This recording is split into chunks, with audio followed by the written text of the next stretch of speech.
नमस्कार दोस्तों, मैं सेल्फ मनोज पंडा। आज मैं आपसे एक बहुत गंभीर मुद्दे पर बात करने वाला हूँ। ये मुद्दा सिर्फ पढ़ाई का नहीं है, ये भारत की लाखों स्टूडेंट की भविष्य का सवाल है। 13 जनवरी 2026 को यूजीसी ने एक नया नियम लागू किया, UGC promotion of equity regulation 2026। सरकार कह रही है ये नियम बराबरी लाने के लिए है, लेकिन स्टूडेंट और माता पिता के मन में डर है क्योंकि ये कानून आगे चलकर गलत तरीके से इस्तेमाल भी हो सकती है। आज मैं इस नियम का खुलकर विरोध कर रहा हूं और आपको पूरी विस्तार में समझाऊंगा कि ये क्या है, इसमें लिखा क्या गया है, लोग डर क्यों रहे हैं, 1 फरवरी 2026 को भारत बंद की बात क्यों हो रही है। तो वीडियो अंत तक देखना। सबसे पहले हम समझेंगे यूजीसी होता क्या है। यूजीसी मतलब यूनिवर्सिटी ग्रांट कमीशन। यूजीसी का काम होता है यूनिवर्सिटीज को नियम देना, कॉलेजेस को सही तरीके से चलाना, एजुकेशन सिस्टम को ठीक रखना, यानी कि यूजीसी पढ़ाई का एक निगरानी करने वाला संस्थान है। अब यूजीसी ने एक नया नियम निकाला है जिससे कॉलेजों का माहौल बदल सकता है। इस नियम का नाम है promotion of equity in higher education institution regulation 2026। Equity का मतलब होता है सबको बराबर का मौका मिले। यूजीसी का कहना है यूनिवर्सिटीज में जाति के आधार पर भेदभाव और परेशान करने जैसी समस्याएं हैं, इसलिए नया नियम बनाया जा रहा है। इस नियम में कहा गया है हर यूनिवर्सिटीज में बनाना होगा इक्वल अपॉर्चुनिटी सेंटर, यानी कि ईओसी, और इक्विटी कमेटी, यानी एक ऐसा केंद्र और समिति जो शिकायतें सुनेगी। कागज पर यह अच्छा दिखता जरूर है, लेकिन असली खतरा जमीन पर है। अब बात करते हैं नियम में लिखा क्या गया है। अब मैं एक एक बात बहुत बारीकी से समझाने की कोशिश करूंगा। Point number 1, equal opportunity centre. हर कॉलेज में एक नया कार्यालय बनेगा जहां छात्र शिकायत कर सकता है कि मेरे साथ भेदभाव हुआ है। Point number 2, equity committee. एक समिति बनेगी जो जांच करेगी कि शिकायत सही है या गलत।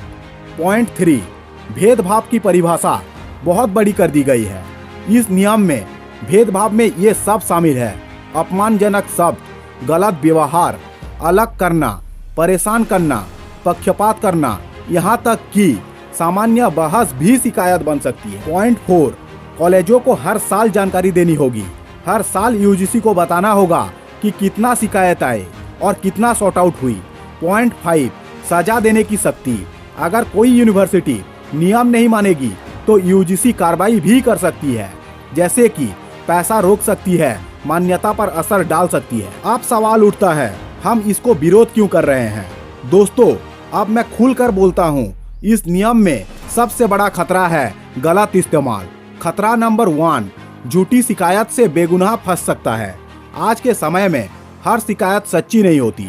अगर किसी छात्र से दुश्मनी हो जाए, अगर कोई बदला लेना चाहे, तो झूठी शिकायत डालकर किसी बेगुनाह को फंसाया जा सकता है, और एक बार नाम खराब हो गया तो भविष्य बर्बाद, मानसिक तनाव बढ़ेगा। खतरा 2, नियम इतना साफ नहीं है।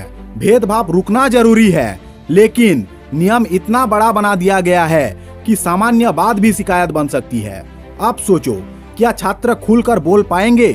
क्या बहस और चर्चा होगी? अगर हर बात पर डर होगा तो शिक्षा खत्म हो जाएगी। खतरा 3, कॉलेज का भाईचारा टूट सकता है। कॉलेज का मतलब होता है दोस्ती, भाईचारा और खुला माहौल, लेकिन इस नियम से शक और डर बढ़ सकता है। छात्र एक दूसरे से दूर हो सकते हैं। पढ़ाई जोड़ने का काम करती है, लेकिन ये नियम उनको बांट सकता है। खतरा 4, नियम एक तरफा लगता है। हम भेदभाव के खिलाफ हैं, लेकिन अगर कोई बेगुनाह फंसे तो उसकी सुरक्षा कहाँ है?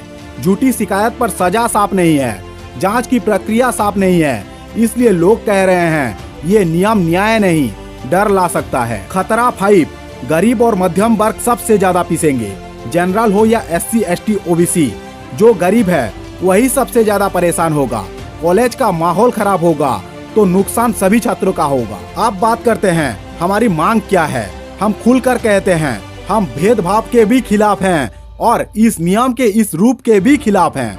हम मांग करते हैं नियम को तुरंत दोबारा देखा जाए, झूठी शिकायत पर कड़ी सजा हो, जांच पूरी तरह साफ और निष्पक्ष हो, सभी लोगों की सुरक्षा हो, पहले समझाइश और समाधान की व्यवस्था हो, न्याय और संतुलन दोनों जरूरी है। दोस्तों, इसी नियम के खिलाफ स्वर्ण समाज ने घोषणा की है कि 1 फरवरी 2026 को भारत बंद का आह्वान किया गया है। ये विरोध इस मांग के लिए है कि सरकार इस नियम को वापस ले या इसमें सुधार करे। मैं सभी से कहूँगा, आवाज उठाइए, लेकिन हमेशा शांतिपूर्ण और लोकतांत्रिक तरीके से। दोस्तों, शिक्षा उम्मीद है। अगर कॉलेज में डर आ गया तो देश का भविष्य खतरे में चला जाएगा। हम चाहते हैं बराबरी, न्याय और सम्मान, लेकिन हम ये नहीं चाहते गलत इस्तेमाल, डर और तनाव। इसलिए हम कहते हैं यूजीसी इक्विटी रेगुलेशन 2026 को इस रूप में नहीं चलने देना चाहिए। इसे दोबारा सुधारना जरूरी है। Myself Manoj Panda and you are watching talk by Manoj. मिलते हैं अगले वीडियो में, तब तक के लिए जय हिंद, जय भारत।